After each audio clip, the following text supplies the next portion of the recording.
Welcome to the entire Call of Duty Zombie storyline explained in under an hour. The Treyarch Zombie storyline is so incredibly sprawling and vast that sometimes it's very easy to get lost in the details. But with all of my deep dive content recently, I've realised that a lot of the content on YouTube, including my own, isn't friendly to total newbies to the game mode. And so I wanted to make a video to serve as the ultimate guide to zombies lore for a beginner, or if you need a refresher. There will be lots of deeper details left out of this video. This entire storyline video serves more as a recap. Once you are done watching this video, if you have the time and would like something more in depth, I've already made a 12-hour long version of the entire zombie story that covers literally everything linked on screen and in the description. And I will also leave links below to the John D. Impossible Easter egg solve and the timeline of the very first zombie cycle if you would like something more nuanced as to the zombies' origins. There'll be a bunch more links in the description as well for some more specific zombie storyline discussions. This video is the Call of Duty zombie story from its origin to now, following the core characters and where they end up.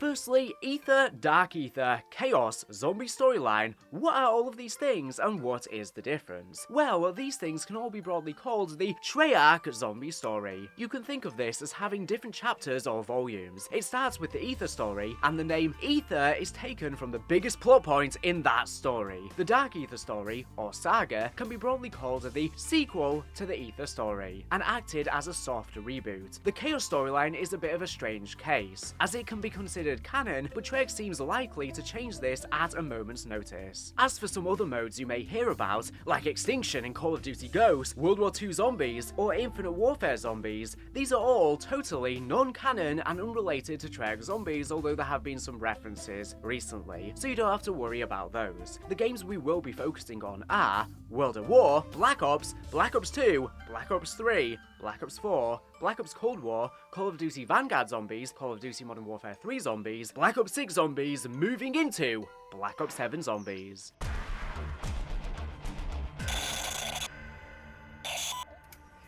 To begin, we really have to start in World War II, and with several characters who are of the utmost importance to the whole storyline. Firstly, we have Dr. Edward Richtofen, a brilliant but mad scientist, and member of the secretive German research organization Group 935, though harboring his own agendas. Alongside him, we have Tank Dempsey, a US Marine with a temper, Nikolai Belinsky, a Soviet with decades of trauma buried under alcohol, and Takeo Misaki, the last of an ancient samurai lineage, trying to find his place in a world that no longer needs him. These three, through the course of the war, were captured by Group 935 and ended up as test subjects of Richtofen, their intellect stripped from their minds through experimentation, and they were ultimately left as a little more than idiot slaves to Richtofen's grand scheme.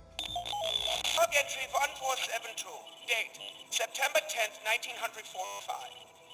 Dear Diary, today was a good day. The swelling has subsided, the ice helps. They made liverwurst for lunch. It was... I still have not had any luck reprogramming any of the live specimens. Dr. The key to unlocking the human mind will be more easily discovered on someone who isn't dead yet. I am not convinced. The army is stored until I can break this trust barrier. Oh, apparently someone in security found a spy in the group. They are delivering him from place the one that I broke.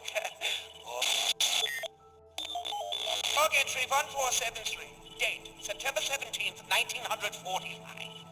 Dear Diary, today... Hands off me, damn dirty Nazi. Uh-oh, this doesn't look good. That's right.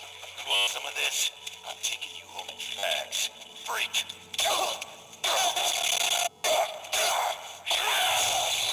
Nine, I think so, American. Okay, now. I suppose this must be the replacement special. Time to get to work. I can still hear you. Hit him again with the stick! Alongside and opposite Richthofen in Group 935, we have Dr. Ludwig Maxis, the founder of the organization and the intellectual nemesis to Richthofen. He began the research organization in the years before the Second World War, after being informed of a remarkable new element discovered in Polish territory. Seeing its potential, Maxis began 935 to improve the human condition and invited the brightest minds from all over the world. Maxis also had a daughter, Samantha. As his wife died in childbirth, Samantha spent her childhood alongside her father at the various research facilities of the group, though due to the nature of his work, she was often neglected by him. As the time drew closer to the Second World War, however, he eventually accepted funding under the table from the Nazi Party in exchange for the development of terrifying weapons, to the disgust of Richthofen and other members of the group. These disgruntled scientists embarked upon their own path, and thanks to a discovery made by Richthofen, this would change the fate of the world. Richthofen's initial area of interest in 935 was teleportation research. In light of the weapon's potential they had discovered, Element 115, you see, was capable of resurrecting the dead, almost as an accidental byproduct of all of its other miraculous capabilities. Maxis viewed this as a waste of resources though, especially in light of the demands now levied on them by the Nazi Party, who were beginning their war in earnest. But this is not the crucial experiments that you are supposed to be working on. With all due respect, Dr. Maxis, this is a breakthrough of unimaginable proportions. What? That you moved a walnut a few feet? Yes, Edward. We will improve the human condition by revolutionizing the walnut industry. I can see it now. Edward's walnut delivery. Don't be obtuse. How dare you call me that? We are at war, Edward. I will admit that there is promise here. But until this war is won... Correct me if I'm wrong, Dr. Maxis, but Group 935 is a research organization. What was the motto? To improve the human condition? What business of ours is this war? Fine, Dr. Richthofen. I will let you in on a little administrative secret. We are finalizing a deal with the Nazi Party. We need funding. We need equipment. They need new weapons. Chances are this war will end soon with a treaty or two, and we will be in a much better position to help the world. Are you certain this won't cause massive defections? We have scientists from all over the world working with us. That is why it is with the utmost confidence that I share this with you. No one will know of this. This is simply the breaking of an egg to make an omelet. Think of the tactical advantage we would have. Think of the cost. Think of the time. We can provide the Nazis technical expertise in various areas without putting all our eggs in your walnut basket. Good day, Edward, and get back to your real work.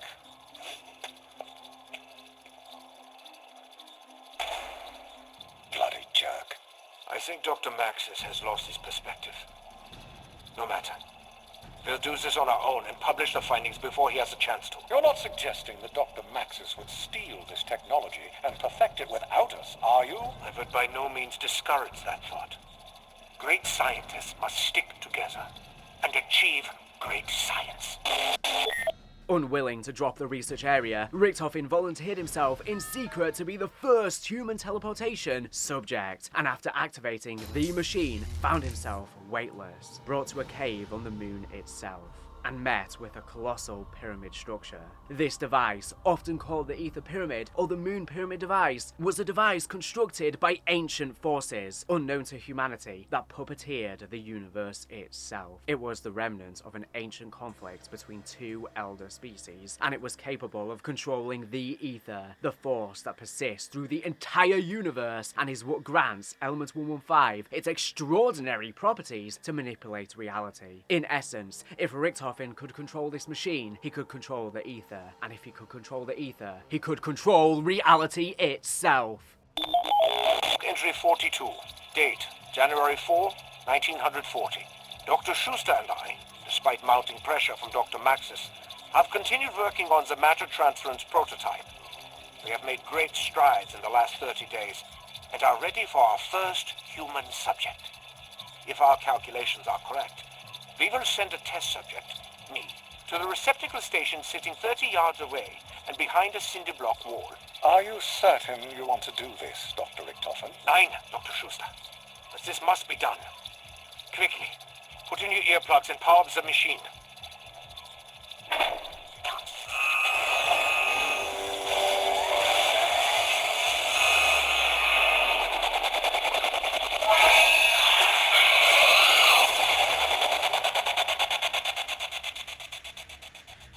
Is there a power outage? Why is it so dark? I feel almost weightless. How very unexpected. Dr. Schuster? Hello? There. I can see now. Oh my God. I'm standing in a circular cave, surrounded by some kind of machinery. It's like nothing I've ever seen before. It looks almost alien in nature. There's a pyramid structure in the center of the room. I'm going to try not to carefully touch it. Static electricity. It's smooth to the touch. Very cold. Not a speck of dust. Might be hollow. The chamber is quite large. I see what looks like capacitors in the ceiling of the chamber, but there are no obvious connections to anything electrical. What is this place? Dr. Schuster? Is that you? Dr. Schuster? Look at this. It appears to be covered in some kind of hieroglyphic language. I've not seen anything like it before. Why are you whispering to me? There's no need for that. Glass is loose. Do you hear that? It sounds like...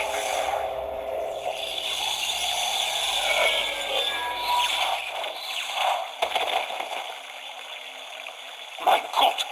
What happened? I seem to be in some kind of jungle. I can't be certain of where I am.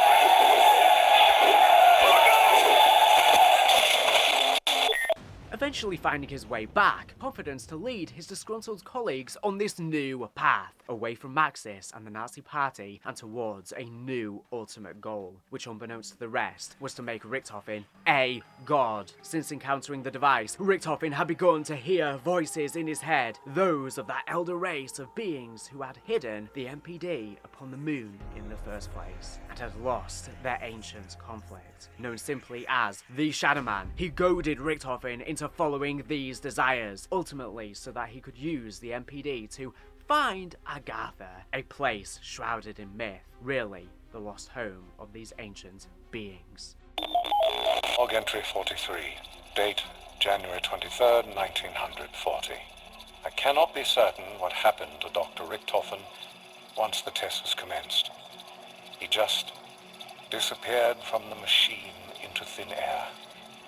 I have searched the area for days and have no evidence that he is anywhere. I am afraid I might have to scrap the... Not scrap anything. We've done something. Something wondrous. Shh. Do you hear them? Dr. Richthofen, you're alive. I'm more than alive, Mr. Schuster. Is the device still intact? Yes, but what happened to you? Something wonderful. That chamber was incredible. The wonders we can learn. What are you talking about? Are you all right? Get in the matter transference prototype, Dr. Schuster. We have worked. Richthofen's group accelerated their progress, building a base around the MPD upon the moon using the teleporters to smuggle materials, all the while keeping it from Maxis and actively sabotaging 935's research. Eventually, Richthofen decided it was time to initiate the final phase of his plan. By this point, Maxis had grown desperate for test subjects and used a dog, pregnant with puppies, that he had brought for his daughter, named Fluffy. In spite of his initial protestations, the failure of other areas of research had led Maxis full circle back to the teleportation research that he had chastised Richthofen for initially. Teleporting the dog, nothing seemed to happen, but recognizing a strange apparition, the two scientists went to investigate. They saw that Fluffy, Samantha's dog, had been transformed into a monstrous demon dog, a hellhound, and Samantha had just unexpectedly walked into the room to see the awful sight. With Maxis in fear for his daughter's safety, security, urging her to stay behind him. Seizing upon the moment of confusion, Richtofen locked them all within the teleporter and activated the machine, assuming this would finally deal with Maxis once and for all. Unfortunately for his plans, he couldn't have predicted what occurred next. Initiating test number 6. Subject is within test chamber. Activate power. Damn it, Edward! Did you set up the device correctly? Yes, Doctor. As per your specifications. If you had done it to my specifications, then it would have worked, wouldn't it? As usual, your incompetence has... What? Do you hear that, Doctor? Quiet, you fool!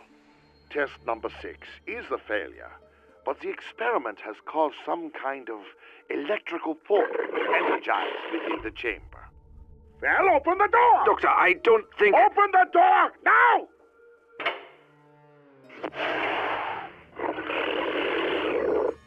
Daddy, what are you doing with Flossie? Damn it, Samantha, I told you never to come in here. Edward, get her out of here. Yes, Doctor. What's wrong with her? Daddy, what did you do? Flossie! Come back here, Samantha! Stop her! Easy. Come here, Samantha. Good girl, Flossie. Gently, Samantha. That's not Flossie anymore. We must get out of here. What? Edward, what are you doing? Open the door! Edward, open this door now! Dad, I'm scared. Don't go! Stay by me, Samantha! Goodbye, Dr. Maxis.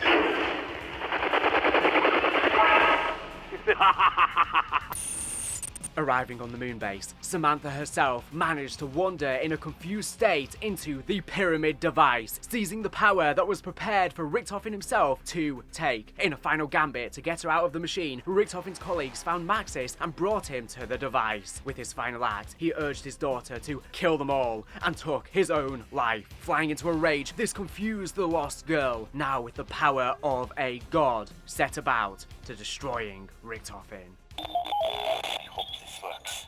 Schuster, power it up. Systems nominal. Accessing the device. Interface via MTD active. Accessing MTD. MTD integrity check nominal. Awaiting input. Excellent. Bring the sample. Analyzing MTD. Creating profile. Profile created. Excellent. Now, scan for target. Yes, Doctor. Target located. Bring him here. Immediately.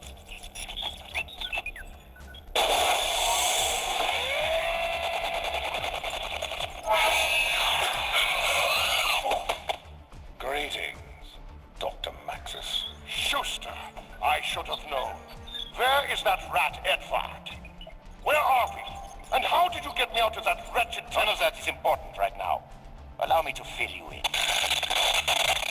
Samantha, honey, Daddy is here.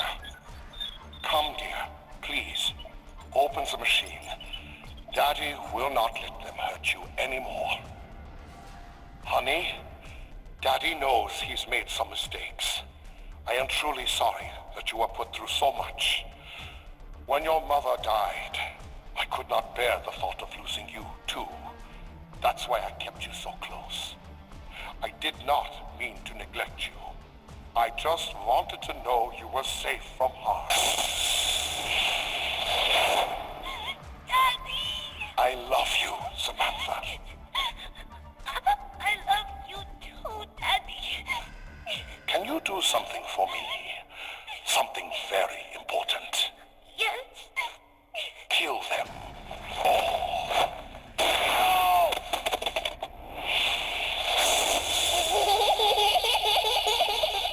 We are doomed.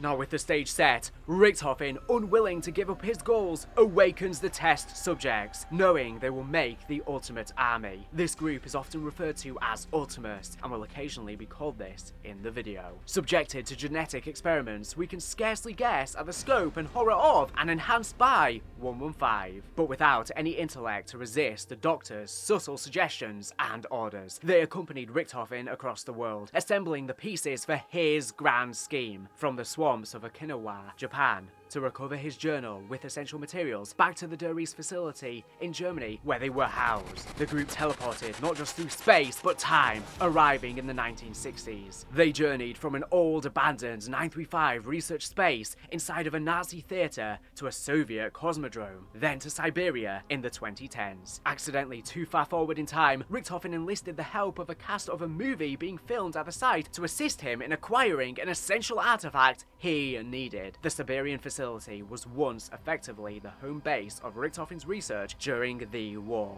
and indeed was where his test subjects were created, alongside many other even more esoteric aspects of his research, including studies into those ancient elder races who he now knew pulled the strings of existence itself. One of the artifacts of these ancient beings, the Golden Rod or Vril device, was essential for Richthofen's plan, and so the film crew were able to retrieve it for him before Ultimus was sent off on their way. Another artifact, in 2010, long since lost in a collapsed portion of the facility, would play an even more vital role in the fate of existence, but we'll get to that later. Arriving in an ancient Himalayan temple, Ultimus wandered round a site wherein, at one point, the locals had worshipped Richthofen as a god. After initially finding the pyramid on the moon, Richthofen had ended up at this site, likely a long time ago in the past, and through his advanced knowledge, was hailed by the locals. After assisting some explorers caught within a time loop in the temple's hidden chambers, Richthofen and co. claimed the temple's ultimate prize. And the next piece of Richthofen's puzzle,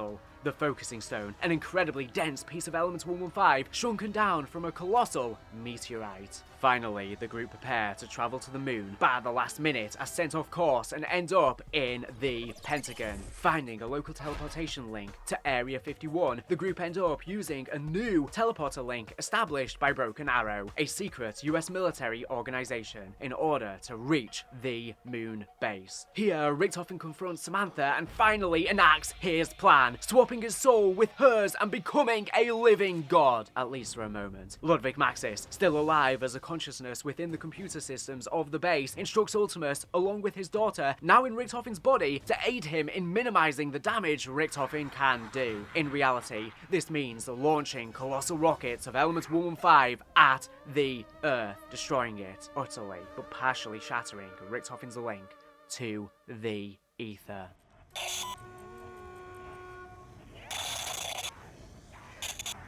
As the teleporter on the moon had been constructed in a very rushed manner by the Americans, when Ultimus arrived there, they had actually gone forwards in time. A temporal mismatch. While they were on the Earth in the 1960s, their actions on the moon took place in 2025. Back on the 2025 Earth, on an otherwise normal day, horror struck as rockets impacted the Earth, ushering in what seems like the apocalypse. The dead began to walk, and few survived. Having broken into a classified Broken Arrow test site at an old nuclear testing facility, a young man by the name of Martin Johnson happened to survive the impact, emerging out of the facility to this horrifying new world. He endeavored to survive. Around the same time, long-time Broken Arrow operative Russman, now an old man, was dishonorably discharged from the organization along with other employees as they desperately tried to hide any knowledge or complicity in the actions that had destroyed the Earth. In this fractured world, groups of survivors began to form with differing agendas. Through the hunger and lack of food, some decided that the only way to survive was by eating the flesh of the slain zombies. The initial act of desperation formed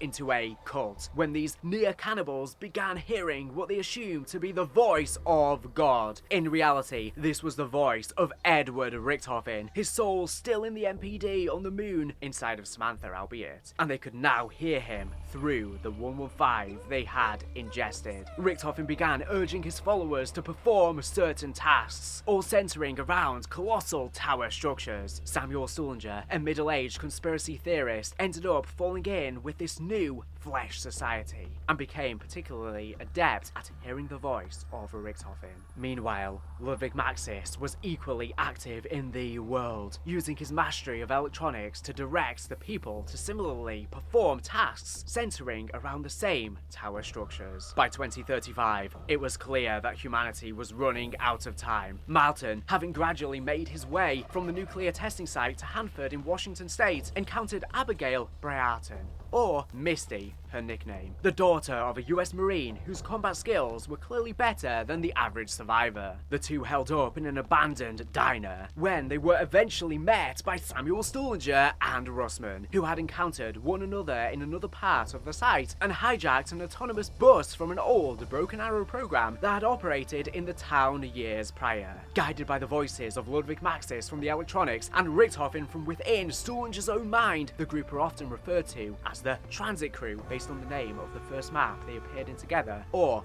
VICTIS. VICTIS, journeying through the old Broken Arrow site in Hanford, were eventually swayed by the voice of Maxis, much to the chagrin of Stullinger and Richthofen, to activate the tower in the favour of Maxis. With this task completed, the group found themselves spirited away to the other side of the world, to Province 22 in China, yet another Broken Arrow facility. VICTIS was struck at quite how much damage to the Earth had been wrought here, with skyscrapers falling on top of one another. Russman, his memory slipping away, had no recollection that he had been here many years prior in his capacity as a Broken Arrow operative. Present atop one of these skyscrapers was yet another tower, which once again, persuaded by Maxis, was activated in his favour. With this task completed, the voices stopped, leaving VICTIS to roam on their own for some time. Eventually, they made it to an old mining facility in Angola, Africa, where somehow a town from the American Old West had ended up beneath. Unbeknownst to VICTIS, the reasons for this town's current state were investigated by Group 935 back in the 40s, and Richthofen's precious real device, among other things, were recovered from here, such as the Pack-a-Punch. VICTIS end up activating the final tower in favour of Maxis, and Richthofen exclaims his disappointment that they were fools who had been tricked by Maxis, as he had been warning them about the whole time. Maxis now reveals his hand, thanks to the destruction visited on the Earth by his rockets, the 115, and the energies of the Aether were able to run wild. So potent was this level of energy that, if controlled, it could allow Maxis to effectively usurp Richthofen's god-like power, with he himself becoming a god. Maxis achieves this divinity with the single goal of rescuing his daughter, and laughs, saying, Regretfully, I must inform you that neither the Earth nor its people will survive. In a final spiteful action, Maxis tears Richthofen's soul from the MPD, placing it in the undying body of a zombie. An ironic punishment for the man who wanted nothing more than to be immortal. From here, Maxis casts himself back in the timeline, to the moment where Ultimus fired the rockets at the Earth. He plucks Samantha's soul from Richthofen's body and takes it with him into the Aether, to the mythical Agatha. From Ultimus's perspective, this is very strange. They didn't encounter Samantha in Richthofen's body, or Richthofen becoming a god. As far as they were concerned, his body just went comatose. With little other resources, they drag his body to the teleporter and return to Earth in the 1960s, where they are arrested on site by Broken Arrow and held in Area 51, subjected to all manner of experimentation.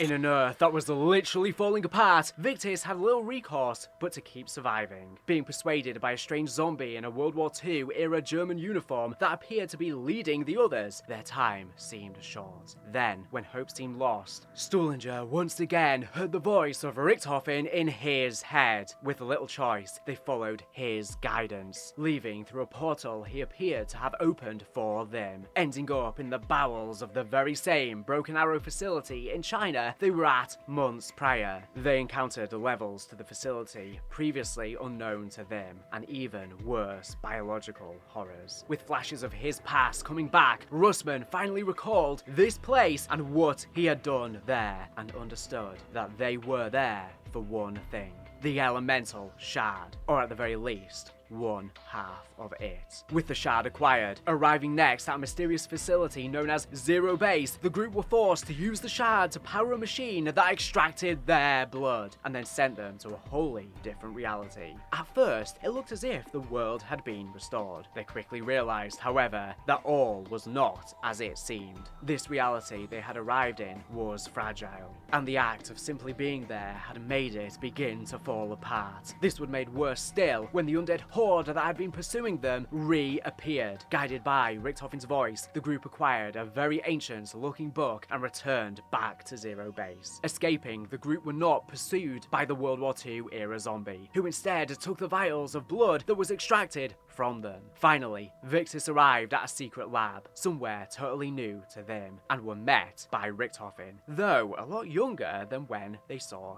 him. He snatched the book and read it, calling it the Chronorium, it being of one of those elder races who once fought for the universe. He now understood the future in a profound way and gave VICTIS a choice between living and dying in the world they had come from, and so they made the obvious choice, being sealed in cryogenic stasis pods. The younger Richtofen then met with the strange zombie who was, in fact, the him that Maxis had imprisoned in the immortal undead body, and took the blood from him. He went from there to France, World War I, and met himself, perhaps only a few years younger than he was now, and gave him 2 vials of the blood. Finally, he went back to this lab and encountered himself, along with a similarly younger Dempsey, Nikolai, and Takio. After a brief exchange, the group left, and the lone Richtofen now proceeded on with his journey.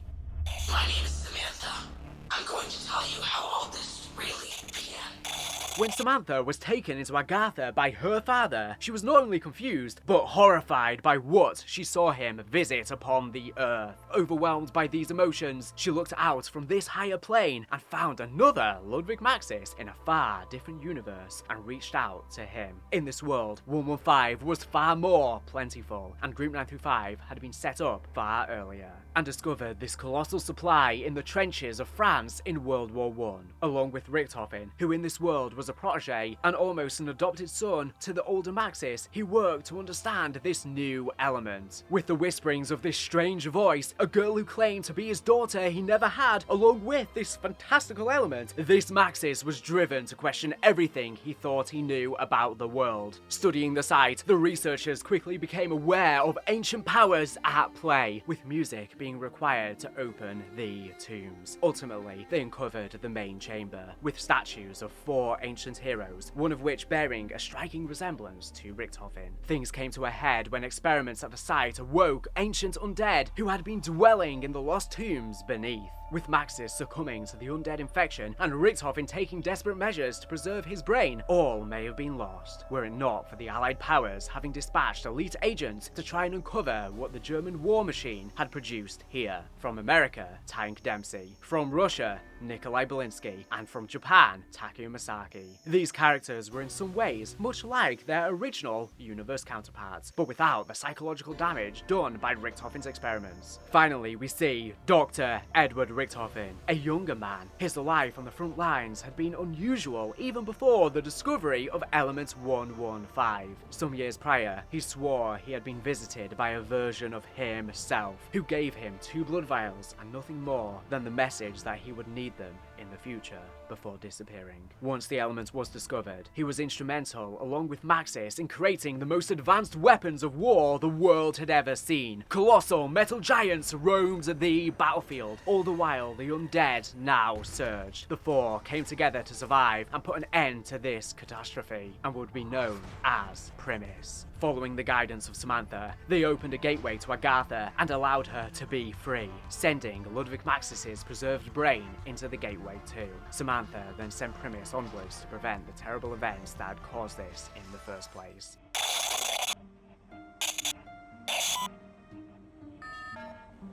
Primus arrived in the original dimension that we started our story in, 2 years before Richtofen tried to kill Maxis and Samantha and set to work creating a plan to stop it. Mere days into their time in this new world, however, Richtofen disappeared, being teleported away. Arriving in Agatha, he met up with Ludwig Maxis, who was a little more than a brain the last time they had seen each other. Without the time to explain exactly how he now had a body or what they needed to do, Maxis instructed Richtofen they had to find an ancient book called the Chronorium, one created long ago by an ancient species of powerful creatures. With this tome, he could locate the most powerful artifact in all of existence, the very thing used to create existence itself in the first place. With these things, he would be able to set things right. Richtofen set to work. He constructed a secret lab underneath of Alcatraz with the help from the Illuminati back in his own dimension, with its location chosen because of special dimensional properties it held.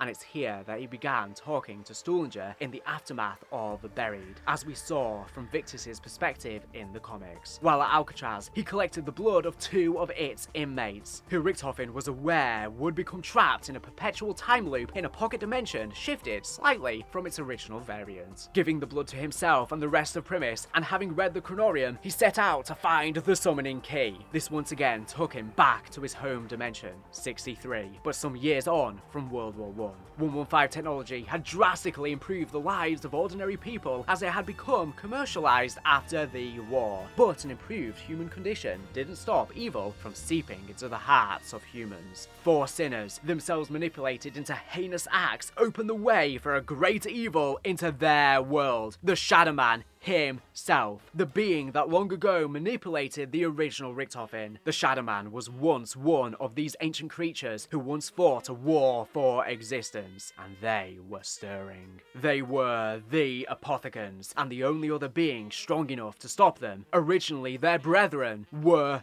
the Keepers. The sins of 4 in the futuristic-looking Morgue City in America allowed the Apothecans to wrench the city out of its proper place and keep it in a pocket. Manipulating the 4 sinners, the Shadow Man had them acquire the summoning key and perform rituals which invited the Apothecans into the dimension to utterly consume it. Aided by the Keepers, they were almost on the precipice of finally banishing these alien demons, having even trapped the Shadow Man in the key. But suddenly, Primus Richtofen stepped in at the last minute and stole the summoning key. With it in hand, he left through the portal, eternally dooming Morgue City and all of its inhabitants to damnation. With one more task left, he set out to Dimension 2210 and found himself a young boy here at an orphanage, Edward C. Richtofen, sometimes called Eddie, who was a lonely child, a victim of bullying, but always claimed his father was a famous scientist, with the other children mocking him, writing "Eddie is a liar" on the walls of the building. Richtofen had a hard task. He had to befriend the innocent boy and then take his life. But this was an act to attempt to ultimately save him. With the summoning key, he was able to secure his soul, which he would ensure could live on. This had the unfortunate side effect, however, of making every Richtofen across every dimension effectively soulless from an early age, which may explain much of his insanity.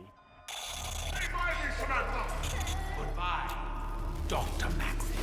With these things finally acquired, Primus Richtofen returned to the original dimension. Moments before, Primus Dempsey, Nikolai, and Takeo had arrived at Der Riese, confronting Ultimus Richtofen moments after his teleportation of Maxis and Samantha. They urged him to awaken the test subjects, but were met with surprise and shock upon the arrival of Primus Richtofen, after his Ultimus self, excitingly, awakened the teleporter. Primus Richtofen emerged and killed his other self, and the group moved from the Der Riese facility onwards.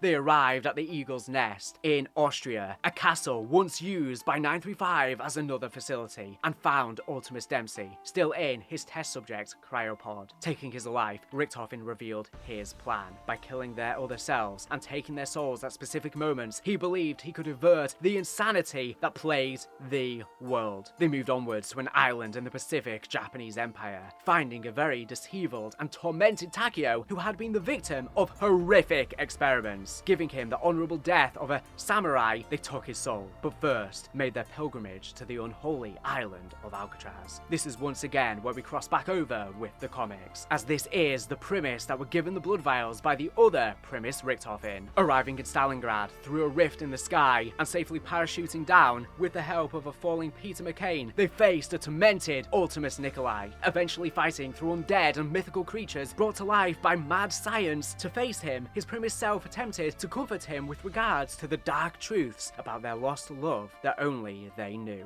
Unwilling to remember these, he attempted to fight back, with Primus Nikolai having to end his life in a fire fight. Collecting his last soul, Richthofen makes contact with Maxis and Agatha and sends them up. Shortly before their arrival, they are contacted by an unknown party who has been Maxis' ally in all of this, calling himself simply Dr. Monty. This is an incredibly complex character who I have done countless hours of analysis on, but in simple terms, think of him like God to the devil. That is the Shadow Man. It's so much more complicated than that, but Monty is effectively a force attempting to make the universe stable against the chaos of the Apothegons. Arriving in Agatha, in a picturesque house in the countryside, they are met by childlike versions of themselves, the manifestation of their souls, along with Samantha. All was not well though. Within the summoning key, the Shadow Man called to the soulless Maxis, urging him to pick up the artifacts, whispering away. This effectively swapped the places of the two, with the Shadow Man running free. He summons the Apothegons into this perfect world and causes the need for Primus to make a final stand, defeating the Apothegons and putting the world right, but not before being urged by Richthofen to drink their blood vials. They were met by a frustrated Dr. Monty, who was incredulous that these four were still existing, where they should have been erased by the resetting universe. He realized at that moment that it was all a cycle, and so sent them forwards or backwards to the medieval era, depending on your perspective on the cycle, to northern France, where humanity's first battle against the Apothegons took place. They were Primus, the warriors entombed with all of the 115 on those battlefields, and this was their fate, to fight endlessly in a cycle.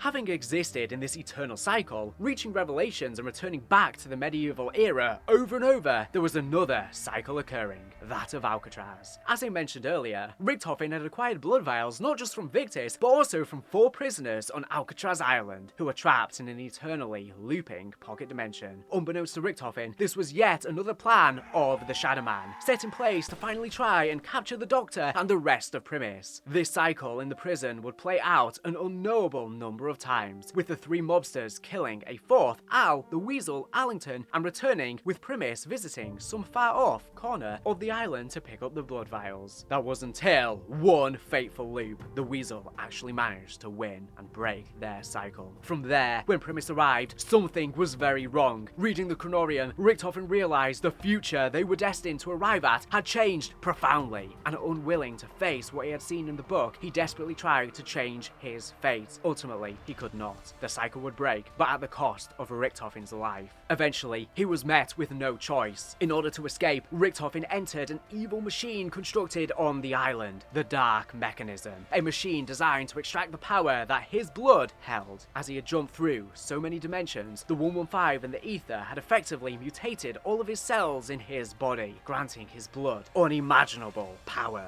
Using this machine that painfully extracted this blood, he hoped to open portals that could allow him and his comrades to escape. Unexpectedly, at the last moment, another Primus Richthofen, wearing the armor of the medieval battle they would have to face at the end of the cycle, stepped out, defeated the demons of Alcatraz, and bestowed Nikolai with the new mantle of leader, along with the Chronorium. This Richthofen had arrived from the end of the previous cycle, and was part of a new path. He knew Richthofen could no longer keep perpetuating the cycle, and so left this other version of himself to suffer in pain, dying alone, as the nicest one, his blood extracted to open up portals for all of them to leave to their next destination. Meanwhile, in Area 51, at around this time, the zombified Ultimus Richthofen arrived through a portal, touched the comatose body of himself present there, and was restored back to his original body, but complete with the strange immortality the zombified body had granted him. Here, with the rest of Ultimus, they continue to endure the experimentation at the hands of Broken Arrow. That is, until the arrival of Primus. Now with Nikolai as leader, Primus and Ultimus arrived at the Broken Arrow nuclear test site, coincidentally in 2025, at the same time as Martin hiding there in the bunker, in search of the other half of the elemental shard. Years prior,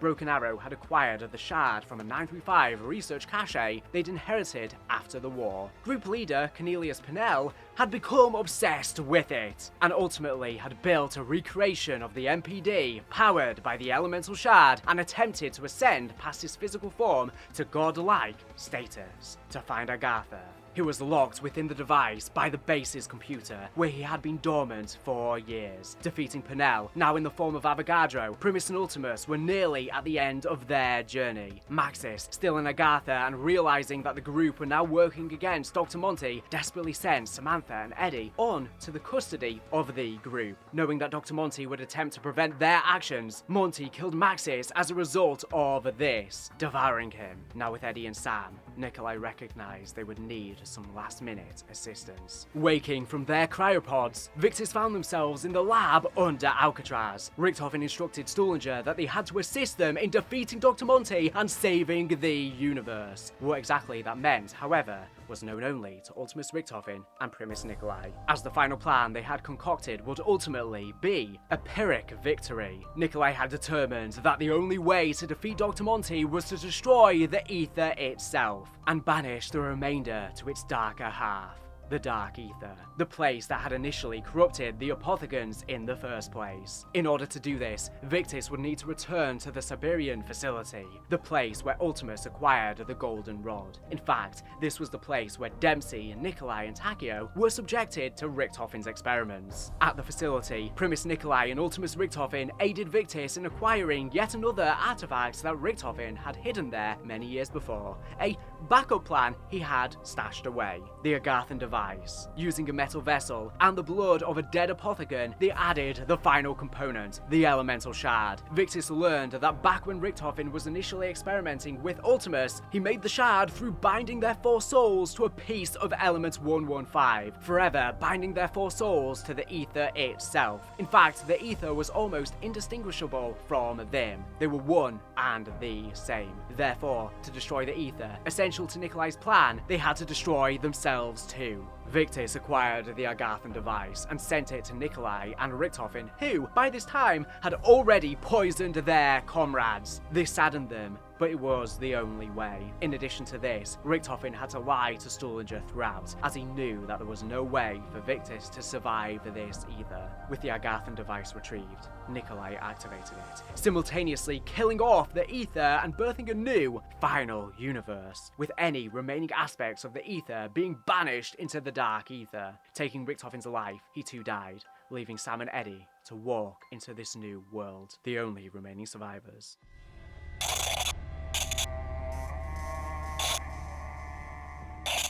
During Black Ops 4, we also had the Chaos storyline. If you are new to zombies, this was a plotline that was apparently totally separate to the Aether storyline. There is speculation that it would have eventually become a reboot, with that being the twist if it didn't get cut short after Ancient Evil. But the story was ultimately cut halfway through and never concluded. Plot elements and characters have worked their way into the Dark Aether storyline, but they have been altered slightly, so it's hard to know exactly what is or isn't canon.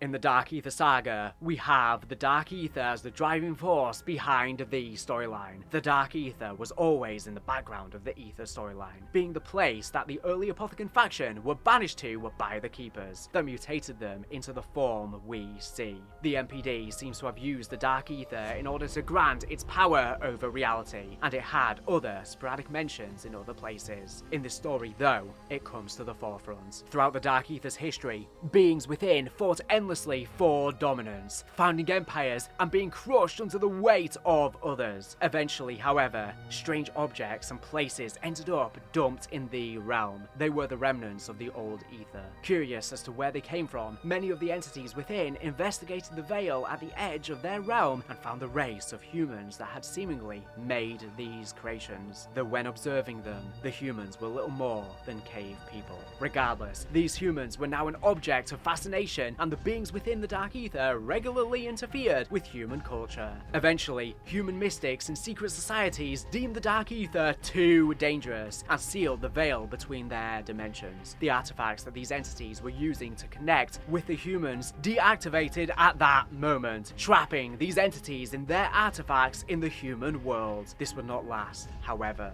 During World War II, a German scientific outpost in Poland named Project Endstation were experimenting with nuclear weapons technology when they accidentally pierced a hole in the dimensional veil. At this moment, the artifact spurred to life, having been collected by an elite Nazi division dedicated to the occult. Their leader, Wolfram von List, bonded with one of these entities. Though a man he had captured and forced to serve him, Dr. Gabriel Kraft, was not willing to let the Nazis win. He was able to smuggle other artifacts to a special forces team, and with Kraft's assistance, they were able to beat back the fascists, ultimately defeating the Dark Aether Lord, Cortifex, and inadvertently creating a power vacuum in the realm. By the time of the Soviet liberation of Poland, the Russians found Project Endstation with all of its staff mysteriously missing. Seeing the horrifying undead within and the strange rift at the center of the facility, a genius tank mechanic, Kazimir Zykov, was forcibly sent in by his commanding officers to seal the breach. With no other choice, Zykov had to enter the Dark Aether and seal the breach from the other side. In the post-war period, Dr. Kraft wished to rebuild a life in the ashes of the war and found a bright but troubled young boy at an orphanage. Edward Richthofen, Eddie, the same Eddie who had survived the events of the Aether storyline. He adopted Eddie and, after a new scientific opportunity opened up in America, moved there. Richthofen served in the Vietnam War as an adult, being recruited into the CIA by Adrian Kruger, and eventually fell in love with Kruger's secretary, Mary. The two were married and had a child, Samuel, but all was not well. Mary had become aware of illegal dealings being undertaken by Kruger and endeavored to blow the whistle on his activities. Discovering this, Kruger arranged a hit on the Richthofen's family, and those employed to conduct this were Gregory Weaver and a brilliant young B&D agent who, from her orphaned past to her university studies, was always remarkably capable.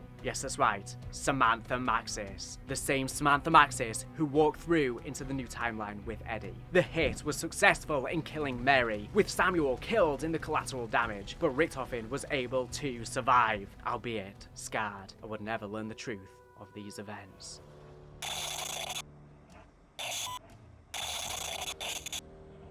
By 1983, the Soviets endeavored to harness any forces they could to get a leg up on the United States. Digging through the archives, Soviet Omega Group discovered the files on Project Endstation, and the brilliant Dr. Alexandra Valentina restarted the cyclotron. With the dimensional breaches suddenly appearing across the globe, Richthofen recommended to the president that he be put in charge of a new sub-directorate, Requiem, with the specific goal of closing these breaches. Within a few days, Samantha Maxis had acquired a videotape of Project Endstation from her intelligence colleagues and forwarded it to Weaver, her trusted colleague in the CIA, and now a recent recruit to Requiem. With this information, a Requiem strike team were deployed to Project Endstation and closed the rift. During their time here, Zykov, his identity still a mystery but still very much alive in the Dark Aether, communicated to the strike team via a strange computer. Samantha Maxis, feeling the need to acquire more information on this threat, went to an Omega Group outpost in Vietnam where they were attempting new dimensional research. She met with Sergei Ravenov, a defector, but was captured at the base by Dr. William Peck, a genius who was secretly a mole in the Omega Group for Richthofen. Under Richthofen's secret orders, Samantha was thrown into the Dark Aether, but a rescue mission, coordinated by Weaver and the other Requiem heads, Strauss, Gray and Carver, was dispatched and managed to free her, though she was changed by the experience, now exhibiting a level of control over the Dark Aether. During this mission, Zykov once again communicated to the strike team, though his identity was still kept secret. Around this point, Richthofen began his grand plan to right what he saw as the wrongs of his life. Project Janus. Firstly, brain scans were taken of the altered Samantha Maxis, with the Dark Aether having severely increased her intelligence. These would be used to construct a revolutionary new artificial intelligence. Next, he dispatched his strike teams to the Ural Mountains, the largest Omega Group research zone. In this giant outbreak, research would be conducted that wasn't feasible anywhere else in the world. Zykov continued to make regular contact with the strike team here, revealing his identity. The strike team discovered he had also been talking to Peck, but Zykov explained that he harbored no loyalties, as in his time, the West and East were allies. He simply wanted to return home. This continued up until Samantha Maxis and Sergei Ravenov commandeered the strike team for their own ends. Learning that Dr. Peck had constructed colossal Aetherium warheads attached to ballistic missiles, Ravenov, Maxis, and the strike team managed to stop them, launching them instead into the Pacific. Unbeknownst to them, the missiles had been requested of Peck by Richtofen himself, and so their loss broke the trust between the two. Richtofen was able to partially recover them, however, and set about a survey of Terminus Island near their crash site in the ocean near the Philippines. After reports of Omega Group scientists wishing to defect, the strike team were deployed to help secure their extraction. This turned out to be a trap, and they were instead captured by Omega Group. Not only interrogating them, Omega used them as expendable muscle. The top scientist, Valentina, turned out herself to be a defector, not to the West, but to the Nazis. The reason for End Station initially being empty in the 40s was that many of the soldiers and staff had instead moved into the Dark Aether as part of a secret plan to re-establish the Reich in the future. Valentina was, in reality, Angelica Vogel, daughter of the top scientist of End Station, Ulrich Vogel. Through the years, she had been talking to what she believed to be her father, who was still in the Dark Aether. In reality, though, she had been manipulated. Omega Group had been informed through Richtofen's contact with Peck that his advanced Project Janus operations had detected a being of unimaginable power in the Dark Aether. Omega Group now realized that the entity Valentina was talking to, that she assumed was her father, was actually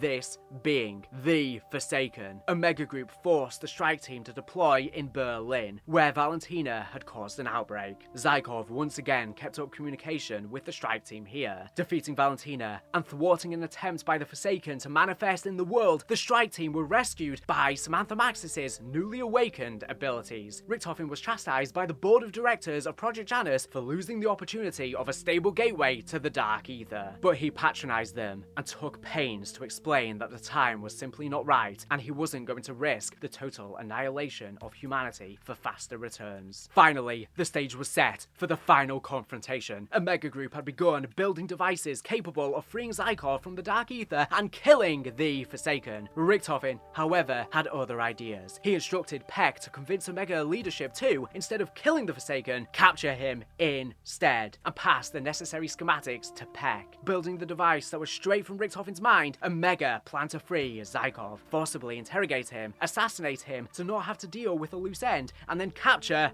the Forsaken. Zykov contacted Requiem, expressing his preference to join the good guys, and so Requiem deployed to this facility. Zykov was extracted from the Dark Aether and was revealed to actually be the Forsaken, having become nihilistic during his time in the Dark Aether and become powerful enough to rival the Elder Gods of old. Seeing that East and West were at each other's throats, he felt his sacrifice and the sacrifices of those in World War II were all in vain, and so neither the East or West deserved to continue existing. Requiem, along with Samantha Maxis, now fully having mastered her abilities, defeated Zykov and successfully contained him, though his essence was merged with Samantha's and contained within the sphere at the last minute, him totally consuming her. The strike team, expecting a hero's welcome, were instead held in indefinite containment. The Requiem heads, Carver, Weaver, Gray, and Strauss were arrested and taken to Terminus Island, a Project Janus stronghold black site away from the prying eyes of the law. Peck managed to survive and correctly guessed that he would likely be betrayed by Richtofen, instead beginning to work against him.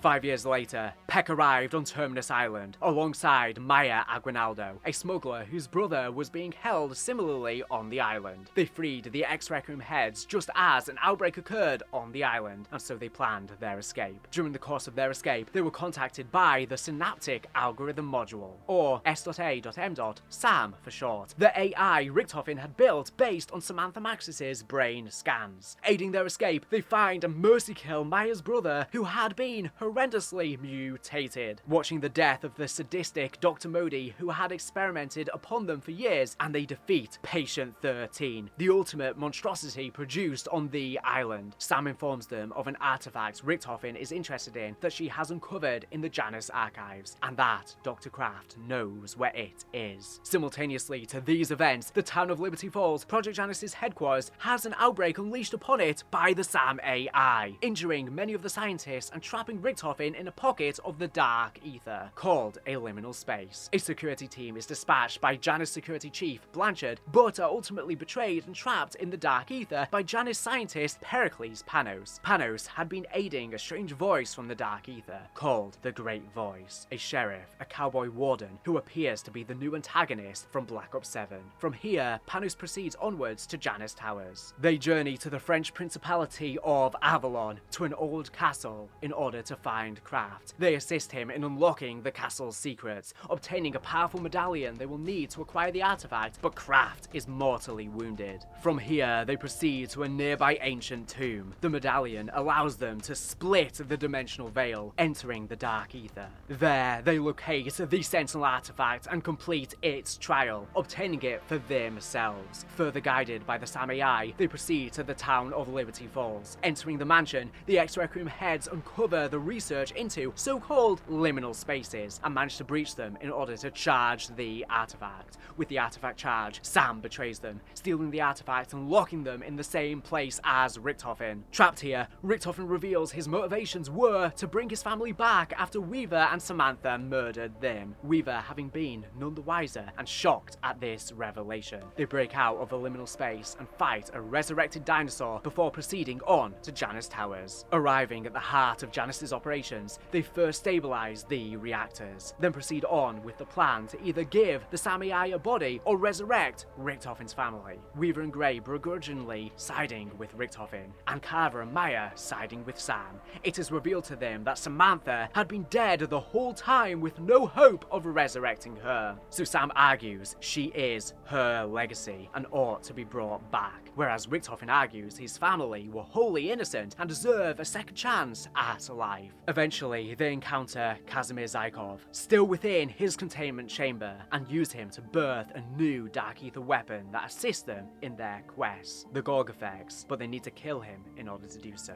which they do at ease. In addition, killing either Panos or Blanchard to further enhance the weapon. Finally, they enter the Dark Ether Elements Vault, insert the vial of either Samantha Maxis's or Mary and Samuel's DNA, and proceed onwards. If they side with Sam, they have to fight an armored and enraged Richtofen, whereas if they side with Richtofen, they have to fight the SAM AI. Ultimately, one side wins out, but the outcome for the Ex-Requiem heads are the same. They wake up back in the Janus Towers lobby, but in the Dark Ether. They are met by strange new versions of Dempsey, Takio, Nikolai, and Richtofen, before a fifth new figure, seemingly the Great Voice, the Sheriff Cowboy Warden, introduces himself, forcibly extracting their life essence, leaving them grey and emaciated. Clearly at death's door and without answers, before unleashing an undead horde on them and escaping through a portal. The crew are left to fend for themselves, battling their way through the undead hordes out of the Janus Towers reception, exploding it in their wake, now awaiting Ashes of the Damned in an attempt to battle the Shadowsmiths and reclaim their souls. This is where Black Ops 7 Zombies begins.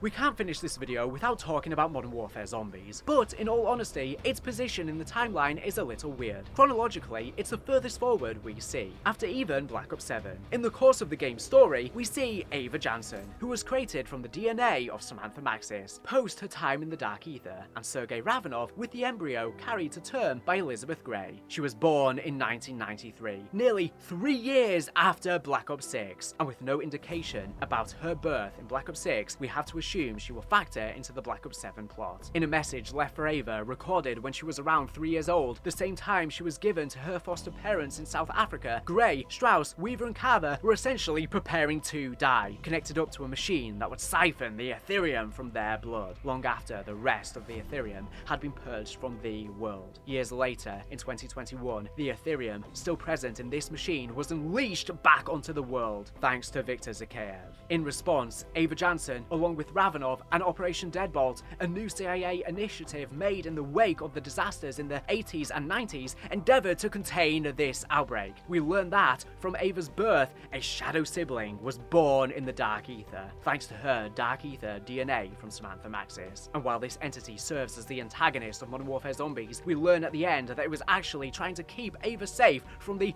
Shadowsmiths, entities we can assume are affiliated with the Great Voice. At the end of the story, Ava finds herself in Liberty Falls, investigating the goings-on there in the years prior, only to be dragged into the Dark Aether by what appears to be the same character, the Great Voice, who stole the essence of our characters at the start of Black Ops 7, and by an arm that seems to resemble her mother. If you've made it to the end, now is your time to check out the full Zombie Story 10+ hour version for all of the specific details. Enjoy and thank you for watching.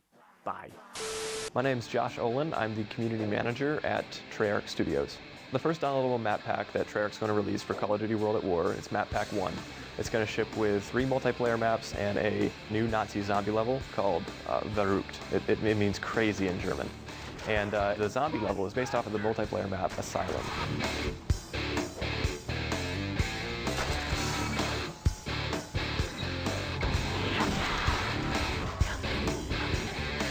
It's going to pit 4 players against the familiar legions of undead Nazis. And it differs a little bit from your first mode, however, in that there's a little bit more of a progression now.